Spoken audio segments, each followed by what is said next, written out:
Welcome to انٹیلیکچوئلز avenue. آج ہم ٹوبیس wolf کے دس بوائز لائف کی تھرڈ لیکچر میں پارٹ 5 کو ڈسکس کریں گے، جس کا نام ہے citizen ship in the school, اور اس کے 6 چیپٹرز ہیں۔ اس سے پہلے ہم پریویس 2 لیکچرز میں اس کے 4 پارٹس کو ڈسکس کر چکے ہیں۔ ان لیکچرز کا لنک ڈسکرپشن باکس میں موجود ہے۔ اب ہم آتے ہیں پارٹ 5 کی جانب، جس کے فرسٹ چیپٹر میں بیان کیا گیا ہے کہ کنکریٹ ہائی میں زیادہ تر اسٹوڈنٹس تعلیم میں توجہ نہیں دیتے اور ڈراپ آؤٹ ہو جاتے ہیں، اور جو بچے پاس آؤٹ کر جاتے ہیں وہ کالج جانے کا نہیں سوچتے۔ جیک اپنے بہت سے ٹیچرز کے ساتھ بہت زیادہ فرینک ہے، خاص طور پر مسٹر مائیکل کے ساتھ، جو کہ اسے سیوکس پڑھاتا تھا، اور اس نے ان آفیشیل ریکروٹر آف آرمی کے طور پر ورلڈ وار 2 میں بھی حصہ لیا تھا۔ اس نے اپنے اسٹوڈنٹس کو یہ بھی بتایا کہ ورلڈ وار 2 کے دوران وہ غلط سائڈ سے لڑ رہے تھے۔ اگر کہ ہٹلر جیوز کو اتنا زیادہ قتل نہ کرواتا، وہ امریکہ سے پہلے ہی اٹامک بم بنا چکے تھے، یعنی وہ سارے پیسے جو جنگ پر خرچ ہوئے تھے وہ اٹامک بم بنانے پر لگ سکتے تھے۔ پھر کنکریٹ ہائی میں اپنے فریش مین ایئر کے دوران جیک اچھے نمبر حاصل کر کے آتا ہے، لیکن یہ مارکس اس نے دوسرے اسٹوڈنٹس کی چیٹنگ کر کے حاصل کیے تھے، اور اس کے علاوہ جیک کا نام اسکول کے ان بچوں میں شامل کر دیا جاتا ہے جو بہت زیادہ مسئلے پیدا کرتے ہیں۔ اس سے بھی اس کے مارکس بہت زیادہ نیچے گر جاتے ہیں۔ اس گروپ میں ایک لڑکا جس کا نام چک بولجر ہے وہ بھی شامل ہوتا ہے۔ وہ بھی بہت شرارتی لڑکا ہے، اور اس کی عادتیں سب سے زیادہ جیک سے ملتی ہیں۔ ان کے گروپ میں ایک اور لڑکا بھی شامل ہے جس کا نام سائیکو ہے۔ وہ بہت ہی اسٹوپڈ قسم کا لڑکا ہے۔ وہ چوری اور بلیوں کو کڈنیپ کرنے کے الزام میں جیل میں بھی رہ چکا ہے۔ اور ایک لڑکے کا نام جیری ہف ہے، جو کہ ایک خوبصورت لڑکا ہے اور بہت ہی بے چین قسم کا ایکٹیو لڑکا ہے، لیکن اسے جیک زیادہ پسند نہیں کرتا۔ پھر ایک لڑکا آرچ کک ہے، جو کہ خف کا کزن ہے، لیکن وہ ذہنی طور پر ہینڈی کیپڈ ہے اور ان کی بجائے ذرا سیریس ہے۔ یہ تمام لڑکے اپنا زیادہ تر وقت آرچ کی بہن یعنی ویرونیکا کے گھر گزارتے ہیں۔ ویرونیکا بہت ہی سیکسی لباس پہنتی ہے، چک کے پاس بہت زیادہ آتی جاتی ہے۔ اس کے علاوہ بھی جیک کو اس گروپ کی وجہ سے بہت سی لڑکیوں کے ساتھ ملنے کا موقع ملتا ہے، لیکن اسے ایک ایسی لڑکی کی تلاش ہے جس سے وہ محبت کرے اور وہ بھی اس کے ساتھ محبت کرتی ہو، اور اسے وہ لڑکی مل جاتی ہے جس کا نام ریا کلارک ہے، جو کہ نارتھ کیرولینا سے کنکریٹ آئی ہے، اور وہ بھی جیک کے ساتھ فریش مین ایئر کی اسٹوڈنٹ ہے۔ وہ اسکول کے ایک ڈانس پارٹی میں جیک کے ساتھ ڈانس کرتی ہے، لیکن پھر کسی اور لڑکے کے ساتھ ڈیٹنگ کرنا شروع کر دیتی ہے، اور ایک دن جب ہال کے راستے میں ان دونوں کی ملاقات ہوتی ہے تو وہ جیک کو پہچاننے سے ہی انکار کر دیتی ہے۔ ایک سے پہر کے وقت جب جیک اور چک اسکول کی چھت پر الکوہل پی رہے ہوتے ہیں، پھر جیک کچھ دیر بعد اپنے ہوش میں واپس آ جاتا ہے، لیکن ابھی تک شراب کا نشہ اس پر غالب ہے۔ تو جیک ایک درخت کی شاخ پر گر جاتا ہے جس کے نیچے ایک پکی نالی ہے۔ پھر وہ شاخ جھولنا شروع کر دیتی ہے اور آخرکار ٹوٹ جاتی ہے، جس سے جیک نیچے پکے فرش پر گر جاتا ہے اور بے ہوش ہو جاتا ہے۔ جب وہ اپنے ارد گرد لوگوں کا ہجوم دیکھتا ہے تو اسے بہت خوشی ہوتی ہے کہ لوگ اس کی وجہ سے جمع ہیں اور اس کی دیکھ بھال کر رہے ہیں، لیکن وہ کسی کی بات کا جواب نہیں دیتا اور مطمئن ہو کر ساری رات اسی نالی کے اوپر سویا رہتا ہے۔ اگلی صبح جب وہ گھر جا کر اپنی کہانی بیان کرتا ہے تو ڈوائٹ اس کی کہانی سن کر بہت حیران ہوتا ہے۔ چیپٹر نمبر 2 میں بیان کیا گیا ہے کہ جیک اپنی توقع کے برخلاف اپنے بھائی یعنی جوفری کا ایک خط وصول کرتا ہے، جس کے ساتھ گزشتہ 6 سال سے اس کی کوئی ملاقات نہیں ہوئی۔ یہ دونوں بھائی پھر ایک دوسرے کے ساتھ خط و کتابت کا سلسلہ شروع کر دیتے ہیں، اور جیک دوبارہ سے یہ ارادہ کرتا ہے کہ وہ اسی طریقے سے لوگوں سے لفٹ لیتا ہوا پرنسٹن اپنے بھائی یعنی جوفری کے پاس چلا جائے گا، جو کہ ایک اسکول کا اسٹوڈنٹ ہے۔ لیکن وہ یہ سوچتا ہے کہ لوگ اتنا لمبے سفر کے لیے اسے لفٹ نہیں دیں گے، تو وہ کسی بینک کے چیک کا فراڈ کرنے کا اور چوری کرنے کا پلان بناتا ہے۔ جیک کی اسکاؤٹ سوسائٹی بیلنگم میں ایک دعوت کا اہتمام کرتی ہے اور جیک ڈیسائیڈ کرتا ہے کہ اس پارٹی سے واپسی پر وہ یہاں سے بھاگ جائے گا۔ بیلنگم میں جیک وہاں کے ایک ٹاؤن کے بینک سے ایک کنوینئنس چیک چوری کر لیتا ہے اور پھر لائبریری کارڈ بنوانے کے لیے لائبریری چلا جاتا ہے، جہاں پر وہ اپنا ایک جھوٹا نام یعنی ٹامس فنڈن بتاتا ہے۔ جیک چونکہ زندگی میں پہلی مرتبہ کسی چیک کی فورجری میں ملوث ہے، یعنی جعل سازی کر رہا ہے، اس لیے وہ گھبرایا ہوا ہے اور وہ کافی دیر تک گلیوں میں آوارہ گردی کرتا رہتا ہے۔ وہ پریشان ہے کہ کہیں وہ پکڑا نہ جائے، لیکن پھر آخر کار وہ ایک بہت ہی بیوقوف قسم کی ڈرگ سٹور کلرک کے پاس چلا جاتا ہے، جو کہ جیک کی توقعات سے کچھ زیادہ ہی عقل مند ہے۔ وہ اس سے چیک لے کر اپنے باس کو دے دیتی ہے تاکہ اسے اچھے طریقے سے چیک کر لے۔ اب چونکہ جیک نے اپنے لائبریری کارڈ پر ایڈریس بھی جھوٹا ہی درج کروایا تھا، وہ ایڈریس بھول جاتا ہے اور اس پر وہ پکڑا جاتا ہے۔ پکڑا جانے پر وہ یہاں سے بھاگ جاتا ہے اور وہ کلرک بھی اس کا پیچھا کرتی ہے، لیکن اسے پکڑ نہیں پاتی۔ پھر جیک اپنے اسکاؤٹنگ والی جگہ پر چلا جاتا ہے اور جا کر اپنا یونیفارم چینج کر لیتا ہے اور سنک پر جا کے اپنا چہرہ بھی دھو لیتا ہے۔ پھر وہ ڈوائٹ سے کہتا ہے کہ وہ ایگل اسکاؤٹ بنے گا، جو کہ اسکاؤٹنگ میں ایک ہائیسٹ رینک ہے۔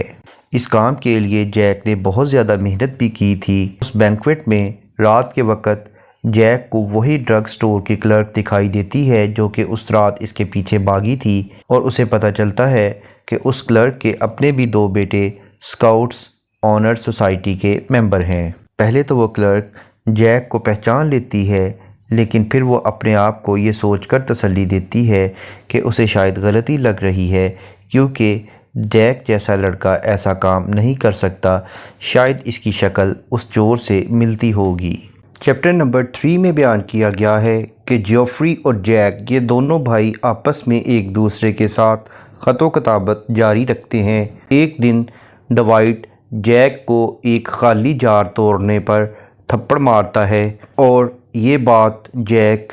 جیوفری کو بہت زیادہ ایگزیجریٹ کر کے بتاتا ہے۔ اس پر جیوفری کو بھی بہت غصہ آتا ہے اور وہ کہتا ہے کہ جتنی جلدی ہو سکے جیک اس کے پاس آ جائے۔ وہ اسے یہ بھی سجیسٹ کرتا ہے کہ اسے چاہیے کہ کسی ایسٹرن بورڈنگ سکول میں اپلائی کرے تاکہ وہ فال سیمسٹر شروع ہونے سے پہلے پہلے یہاں پہنچ جائے۔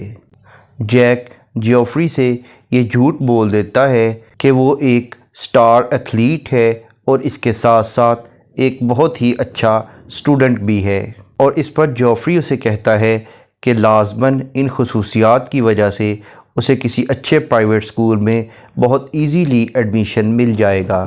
اس دوران روز میری بھی بہت ڈپریسڈ رہنے لگتی ہے۔ وہ پولیٹیکل کمپین جو کہ اس نے جاری رکھی ہوئی تھی وہ ختم ہو جاتی ہے، اس لیے اب اسے کک ہاؤس میں واپس ویٹنگ ٹیبلز پر جانا پڑتا ہے، اور وہ بھی یہ کہتی ہے کہ وہ جلد از جلد شناخت چھوڑ دینا چاہتی ہے۔ جب ڈوائٹ کو اس بات کا پتہ چلتا ہے تو وہ اسے ایک چاقو دکھا کر کہتا ہے کہ اگر اس نے شناخت چھوڑنے کی کوشش کی تو وہ اسے تلاش کر کے ہلاک کر دے گا۔ جیک اپر کلاس کو بہتر طور پر سمجھنے کے لیے وینس پیکرڈز کی دی اسٹیٹس سیکر پڑھنا شروع کر دیتا ہے۔ یہ پکا فیصلہ کر لیتا ہے کہ اب وہ جیوفری کی نصیحت کے مطابق کسی پرائیویٹ سکول میں لازماً اپلائی کرے گا۔ جیک کا دوست آرتھر اب ایک پرائیویٹ سکول کے آفس میں کام کرنا شروع کر دیتا ہے۔ جیک اسے کہتا ہے کہ وہ اس کے لیے آفس میں سے کچھ آفیشیل لیٹر ہیڈ اور انویلپس چوری کرے تاکہ ان پر وہ اپنی اچھی تعریفیں لکھ کر مختلف پرائیویٹ سکولز کو بھیج سکے۔ جیک کا جو اصل والد ہے وہ جیک، روز میری اور جیوفری کو لاجولا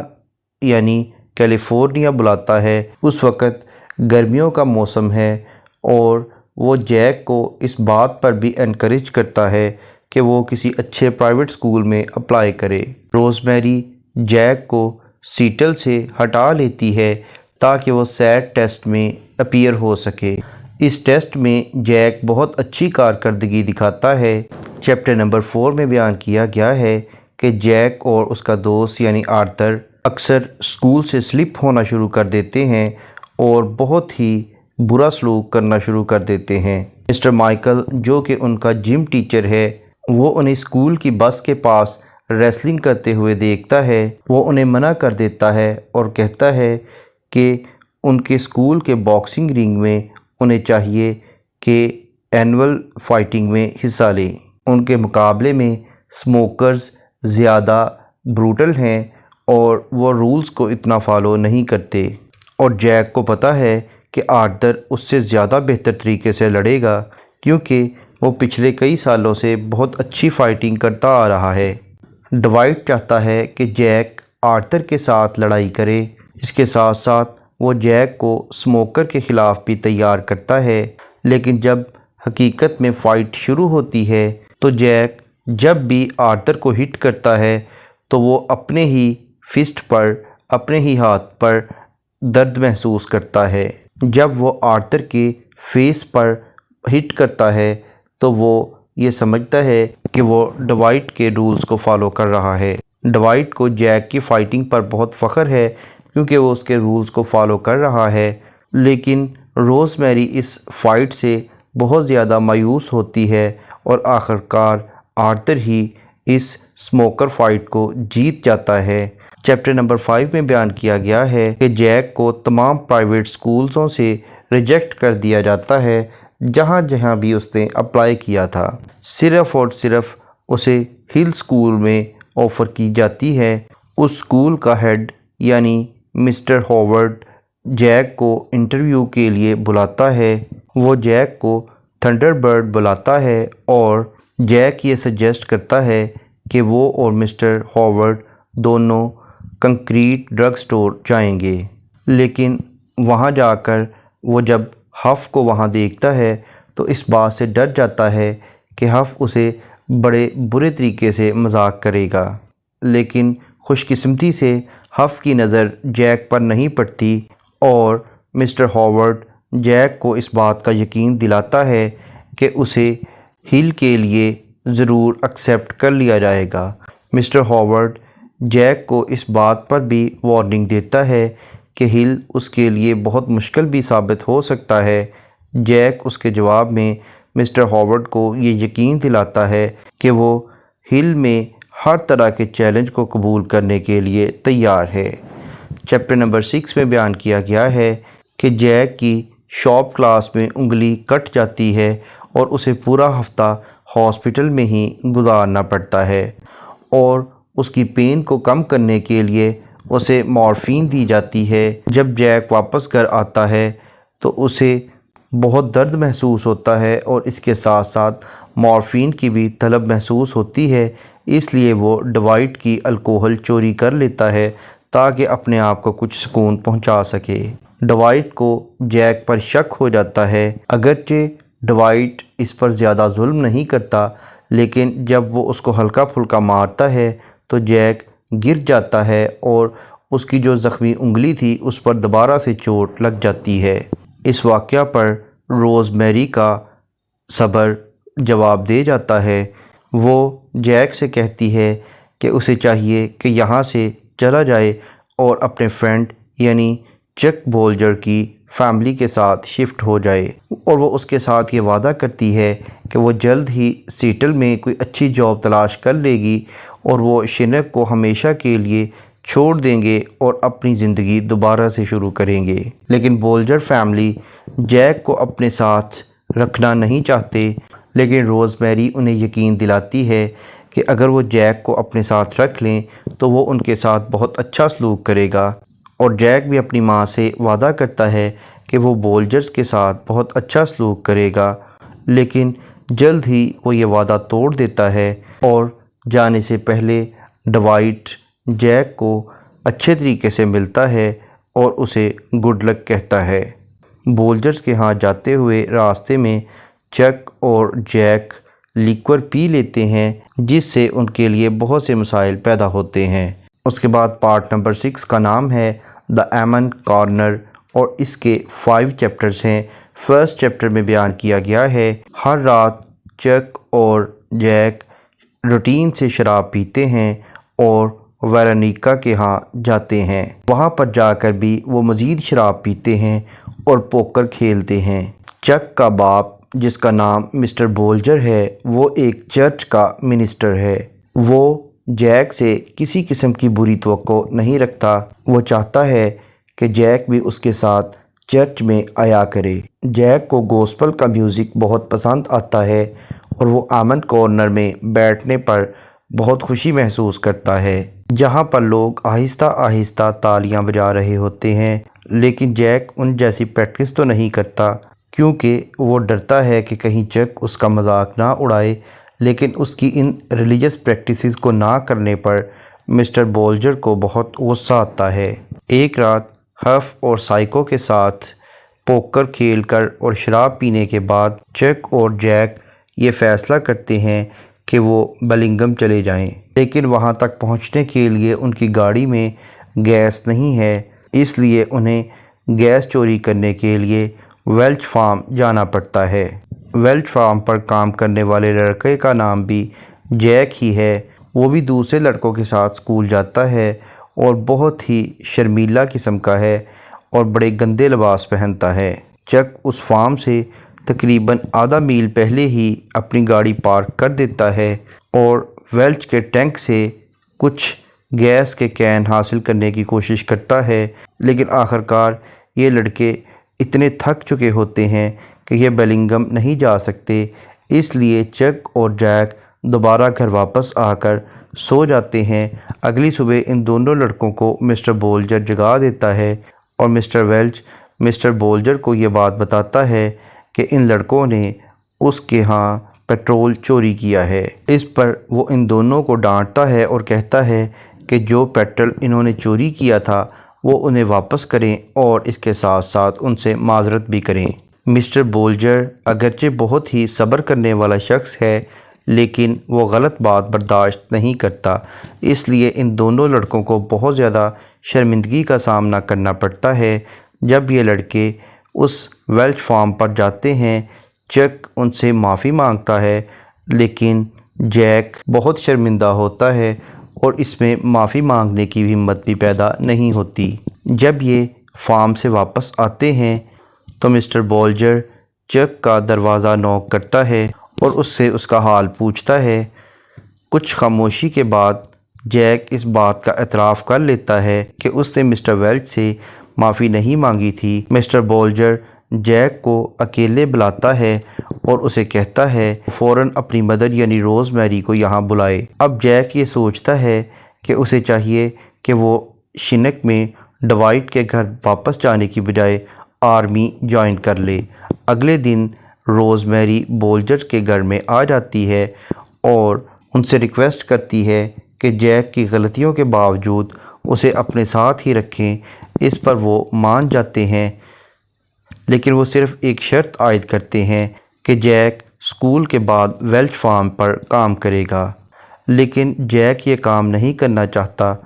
اس پر ویلچ جیک کو اپنے ہاں رکھنے سے انکار کر دیتا ہے۔ مسٹر بولجر فادر کارل جو کہ ایک بہت ایماندار پریسٹ ہے، اس سے ریکویسٹ کرتا ہے کہ وہ جیک کو سمجھائے کہ اپنا برا رویہ ختم کر دے۔ جیک اب اس بات سے ڈر رہا ہوتا ہے کہ فادر کارل اسے لمبی لمبی تقریریں سنا کر بور کرے گا، لیکن وہ ایسا نہیں کرتا، بلکہ وہ جیک سے پوچھتا ہے کہ وہ اپنی زندگی میں کیا کرنا چاہتا ہے۔ لیکن جب جیک آنسر نہیں دیتا تو فادر کارل اس سے دوبارہ زور دے کر پوچھتا ہے کہ کوئی نہ کوئی چیز تو ایسی ہوگی جو وہ زندگی میں کرنا چاہتا ہے، تو اسے چاہیے کہ وہ جو کچھ بھی کرنا چاہتا ہے وہ برے سلوک یا بری حرکتوں سے حاصل نہ کرے۔ چیپٹر نمبر 2 میں بیان کیا گیا ہے کہ ایک رات بولجرز کے ہاں شیرف یعنی ان کا ایک بڑا سردار آ جاتا ہے اور وہ بتاتا ہے کہ چک پر ایک ریپ کا الزام ہے، جس میں اس کے ساتھ ہف اور سائیکو بھی شامل ہیں، اور جس لڑکی نے الزام لگایا ہے وہ 15 سالہ ایک لڑکی ہے جس کا نام ٹینا فلڈ ہے اور اس کا نک نیم فلڈ ہے۔ اب ٹینا اس ریپ کی وجہ سے پریگننٹ ہو چکی ہے، لیکن اسے اس بات کا یقین نہیں ہے کہ ان تینوں لڑکوں میں سے اس بچے کا فادر کون ہے۔ ٹینا کا باپ اور وہ شیرف چک کو ایک الٹیمیٹم دے کر چلے جاتے ہیں کہ اگر وہ ٹینا سے شادی کر لے تو اسے جیل میں نہیں بھیجا جائے گا، لیکن چک ٹینا سے شادی کرنے سے انکار کر دیتا ہے کیونکہ وہ کہتا ہے کہ وہ کسی اور سے محبت کرتا ہے، اس لیے وہ اسی سے ہی شادی کرے گا۔ اس پر شیرف چک کو اریسٹ کر لیتا ہے، لیکن وہ اسی رات واپس آ جاتا ہے اور کہتا ہے کہ وہ جیل میں نہیں جائے گا کیونکہ ہف اس لڑکی کے ساتھ شادی کرنے پر ایگری ہو گیا ہے۔ اس ریپ کیس کے دوران جیک کو ہل اسکول ایکسیٹک میں ایک اسکالرشپ ایوارڈ کی جاتی ہے اور اس کا نام اسکول کے ایلومنائی بلیٹن میں بھی شامل کیا جاتا ہے، جسے جیک خوشی سے بار بار پڑھتا ہے۔ مسٹر ہاورڈ بھی اس خبر سے بہت زیادہ خوش ہوتا ہے اور اسے سیٹل کے لیے انوائٹ کرتا ہے تاکہ وہ وہاں جا کر ایک نئے اسکول کی وارڈروب کا کام سنبھال لے۔ روز میری بھی اس کی پرفارمنس سے بہت خوش ہوتی ہے اور اسے اپنے بارے میں بھی ایک خوشخبری دیتی ہے کہ اس نے سیٹل میں ایٹنا انشورنس میں ایک اچھی جاب حاصل کر لی ہے، یعنی اب وہ شنک کو ہمیشہ کے لیے چھوڑ دیں گے اور سیٹل جا کر ایک نئی زندگی کا آغاز کریں گے۔ اس دوران جیک کا باپ اس کے لاجولا جانے کے لیے بس کے سفر کا ارینجمنٹ کر دیتا ہے تاکہ وہ اور جیوفری موسم گرما اسی کے ساتھ گزار سکیں۔ اگرچہ اب روز میری اور جیک دونوں کو اس بات کا پتہ ہے کہ جو رقم جیک نے اخبار ڈیلیور کر کے جمع کی تھی وہ ڈوائٹ خود ہی ہڑپ کر چکا ہے اور اس نے ایک پیسہ بھی بینک میں جمع نہیں کروایا تھا۔ جیک یہ بھی فیل کرتا ہے کہ جب سے روز میری کو اس بات کا یقین ہوا ہے کہ اب وہ ڈوائٹ کو چھوڑ رہے ہیں تو وہ پہلے سے زیادہ خوبصورت، خوش اور جوان دکھائی دے رہی ہے۔ چیپٹر نمبر 3 میں بیان کیا گیا ہے کہ جب روز میری شنک ہمیشہ کے لیے چھوڑ دیتی ہے تو پرل کو اس بات کا بہت افسوس ہوتا ہے اور جیک اسے کئی دفعہ اسکول میں لنچ پر انوائٹ کرتا ہے اور ان لنچ کے دوران پرل اسے بتاتی ہے کہ اس کا باپ یعنی ڈوائٹ سیٹل جانے کی تیاری کر رہا ہے تاکہ وہ روز میری کو وہاں سے شنک واپس لا سکے۔ اس پر جیک بہت پریشان ہو جاتا ہے، اگلے ہی دن اپنی مدر کو بتاتا ہے۔ اس کے علاوہ وہ یہ بات بتانے کے لیے مسٹر ہاورڈ کے پاس سیٹل بھی جاتا ہے، لیکن جب اسے شک پڑتا ہے کہ کہیں ڈوائٹ وہاں نہ ہو وہ وہاں نہیں جاتا، بلکہ وہ یہ سوچتا ہے کہ جب ڈوائٹ سیٹل جائے گا تو وہ اس کے گھر میں نقب لگائے گا اور اس کی چیزیں چوری کر لے گا۔ چک بھی اس کام میں اس کی مدد کرتا ہے اور جب یہ دونوں اس کے گھر جاتے ہیں اور جیک اس کے کمرے میں جا کر پرل کی ڈائری دیکھنا شروع کر دیتا ہے، اس کے بعد جیک ڈوائٹ کی گن اور اس کی دوربین، اس کے علاوہ ایک ہنٹنگ نائف اور لیدر شاٹ گن کا جو کور ہے، یہ چیزیں چوری کر لیتے ہیں۔ چک یہ تمام سامان گاڑی کے پیچھے چھپا کر اس کے اوپر ایک بوری رکھ دیتا ہے تاکہ راستے میں انہیں کوئی دیکھ نہ لے۔ چیپٹر نمبر 4 میں بیان کیا گیا ہے کہ اگلے دن جیک مسٹر ہاورڈ اور اس کی وائف سے سیٹل میں ملاقات کرتا ہے اور ان سے ڈیمانڈ کرتا ہے کہ اسے نئے اسکول کی وارڈروب میں بھیج دیا جائے۔ مسٹر ہاورڈ بہت اچھا انسان ہے، لیکن وہ جیک کو یاد دلاتا ہے کہ ہل اسکول میں کام کرنا بہت مشکل ہے اور یہ کام اس کے لیے ٹھیک نہیں ہوگا، لیکن جیک اسے یقین دلانے کی کوشش کرتا ہے کہ وہ یہ کام اچھے طرح سے کر لے گا۔ مسٹر ہاورڈ اور اس کی بیوی ٹیلر شاپ میں بیٹھ کر جیک سے بہت محبت کا اظہار کرتے ہیں، اس پر وہ بہت خوشی محسوس کرتا ہے۔ چیپٹر نمبر 5 میں بیان کیا گیا ہے مسٹر ہاورڈ کے ساتھ اپنے وزٹ کے دوران جیک 3 مختلف پان شاپس پر جاتا ہے تاکہ وہاں پر وہ اپنی وہ چیزیں بیچ سکے جو کہ اس نے ڈوائٹ کے گھر سے چوری کی تھیں۔ جیک اس پان بروکر سے یہ جھوٹ بول دیتا ہے کہ یہ چیزیں اس کے باپ نے وصیت میں اس کے نام کر دی تھیں، لیکن وہ پان بروکر ایک بہت ہی چالاک عورت ہوتی ہے اور وہ جیک کے ساتھ بہت لمبی گفتگو کرتی ہے اور وہ ان چیزوں کے عوض بہت تھوڑی رقم دینے پر تیار ہوتی ہے اور آخر کار وہ $60 پر مان جاتی ہے۔ یہ پیسے لینے کے بعد جیک تمام ٹکٹس کو گٹر میں پھینک دیتا ہے۔ اس کے بعد اس کا لاسٹ پارٹ یعنی 7th پارٹ کا نام ہے ایمن اور اس کا صرف ایک ہی چیپٹر ہے۔ اس میں بیان کیا گیا ہے سیٹل میں جاتے ہوئے جیک کیلیفورنیا چلا جاتا ہے تاکہ وہ موسم گرما اپنے باپ اور اپنے بھائی جیفری کے ساتھ گزار سکے۔ وہاں پہنچنے سے اگلے ہی دن اس کا باپ اپنی گرل فرینڈ کے ساتھ لاس ویگس کے لیے روانہ ہو جاتا ہے اور وہاں ایک گروسری سٹور والے شخص کو چابیاں دے جاتا ہے اور اسے کہہ کر جاتا ہے کہ وہ اس کا خیال رکھے، لیکن وہ آدمی بہت ہی حریص ثابت ہوتا ہے اور 16 سالہ لڑکے یعنی جیک پر حملہ آور ہونے کی کوشش کرتا ہے۔ لیکن جیک اپنے باپ کو فون کر کے بتاتا ہے کہ اس کیئر ٹیکر نے اس کو سیڈیوس کرنے کی کوشش کی ہے۔ اس پر اس کا باپ اسے کہتا ہے کہ اس نے ایئر فورس سروائیول رائفل رکھی ہوئی ہے، وہ اگر اس پر حملہ کرنے کی کوشش کرے تو وہ اسی رائفل کی مدد سے اس پر حملہ کر سکتا ہے۔ اگلے دن جب وہ شخص آتا ہے تو جیک وہی رائفل نکال کر ونڈو پر کھڑا ہو جاتا ہے تو اس سے وہ شخص گھبرا جاتا ہے کہ کہیں وہ اس پر گولی نہ چلا دے۔ جب اس کا باپ کچھ دنوں کے بعد لاس ویگس سے واپس آتا ہے تو جیفری بھی وہاں پہنچ جاتا ہے۔ اس دوران اس کا باپ اریسٹ ہو جاتا ہے اور سینیٹوریم میں قیدی کی حالت میں رہتا ہے، اور جیفری نے جو خواب دیکھا تھا کہ وہ ایک ناول لکھ کر اپنی فیملی کو فائنینشلی سپورٹ کرے گا، وہ خواب چکنا چور ہو جاتا ہے۔ اسی دوران جیک کچھ باغی ہو جاتا ہے، لیکن جیفری اسے انکریج کرتا ہے کہ اسے لکھنے پڑھنے کا عمل جاری رکھنا چاہیے۔ پھر کرسمس کی بریک کے دوران جب جیک ہل میں ایک سکول شروع کر لیتا ہے تو ڈوائٹ روز میری کو واشنگٹن ڈی سی میں اس کے گھر پر تلاش کر لیتا ہے اور اسے گلا دبا کر مارنے کی کوشش کرتا ہے، لیکن جیسے ہی جیک کو اپنی مدر یعنی روز میری کے منت سماجت کرنے اور چیخنے اور کرناہنے کی آواز سنائی دیتی ہے وہ اس کی طرف بھاگتا ہے، لیکن ڈوائٹ روز میری کو وہیں چھوڑ کر اس کا پرس چوری کر کے بھاگ جاتا ہے، لیکن فوراً ہی ڈوائٹ کو اریسٹ کر لیا جاتا ہے۔ لیکن جیک کو اس بات کا دکھ ہوتا ہے کہ وہ ڈوائٹ کے حملے سے اپنی ماں کو کیوں نہیں بچا سکا، اور وہاں پر اس کے ہمسائے بھی بہت زیادہ بے حس تھے، اس لیے کوئی بھی اس کی مدد کے لیے نہ آیا۔ اب جیک بھی ہل کے سکول میں زیادہ اچھے مارکس نہ لینے کی وجہ سے وہاں سے ڈراپ آؤٹ ہو جاتا ہے، اور آخر کار جیک ویتنام وار کے لیے آرمی جوائن کر لیتا ہے۔ پھر جیک بڑا ہو کر سیٹل سے واپس شنک جاتا ہے اور ریڈیو سنتے ہوئے ہمز گنگناتا ہے۔ وہ سوچتا ہے کہ نئی جگہ جا کر اس نے ایک آزاد زندگی شروع کر دی ہے اور وہ اپنے آپ کو ہمیشہ خوش ہی رکھے گا۔